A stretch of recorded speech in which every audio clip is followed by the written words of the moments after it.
Vous regardez le journal de la voile Desktop News. Bienvenue au bureau. Un bureau un peu triste aujourd'hui, alors que nos pensées vont aux 9 équipiers qui viennent de perdre leur beau bateau de course sur un petit récif près de l'île Maurice.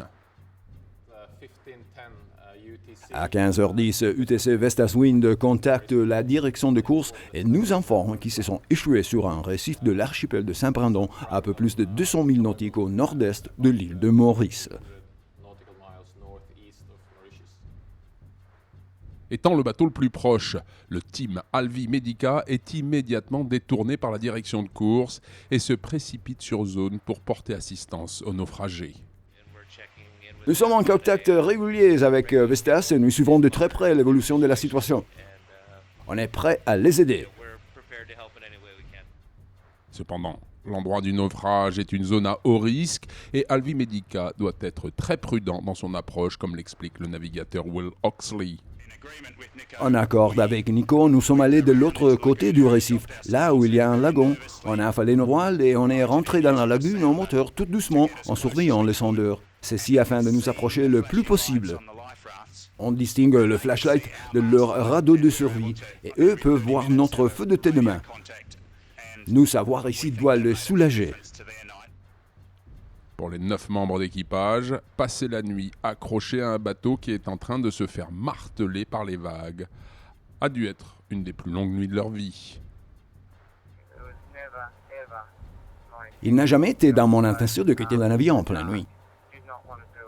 Je ne voulais aucun cas prendre ce risque. Malheureusement, quand nous avons tapé le récif, la nuit venait de tomber et nous avons dû passer 7-8 heures comme ça, à attendre le jour. Tout au long de la nuit, l'équipage passe en revue la procédure d'évacuation et juste avant l'aube, Nico n'a pas d'autre choix que de prendre la décision la plus dure de sa carrière, abandonner le navire. Quand vous parlez des décisions difficiles à prendre dans votre vie, j'avoue que celle-là doit être la numéro 1 pour moi.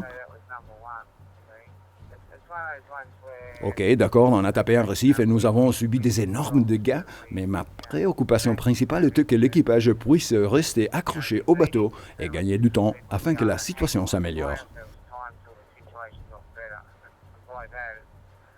Mais pour qu'elle s'améliore, il faut d'abord que le bateau se détruise en partie pour qu'il arrive à monter sur le récif et ne plus être dans le déferlante.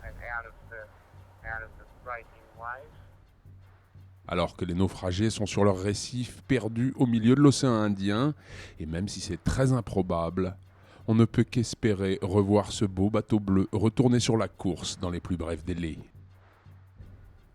Quant à Nico, le boulot de skipper est parfois un grand moment de solitude.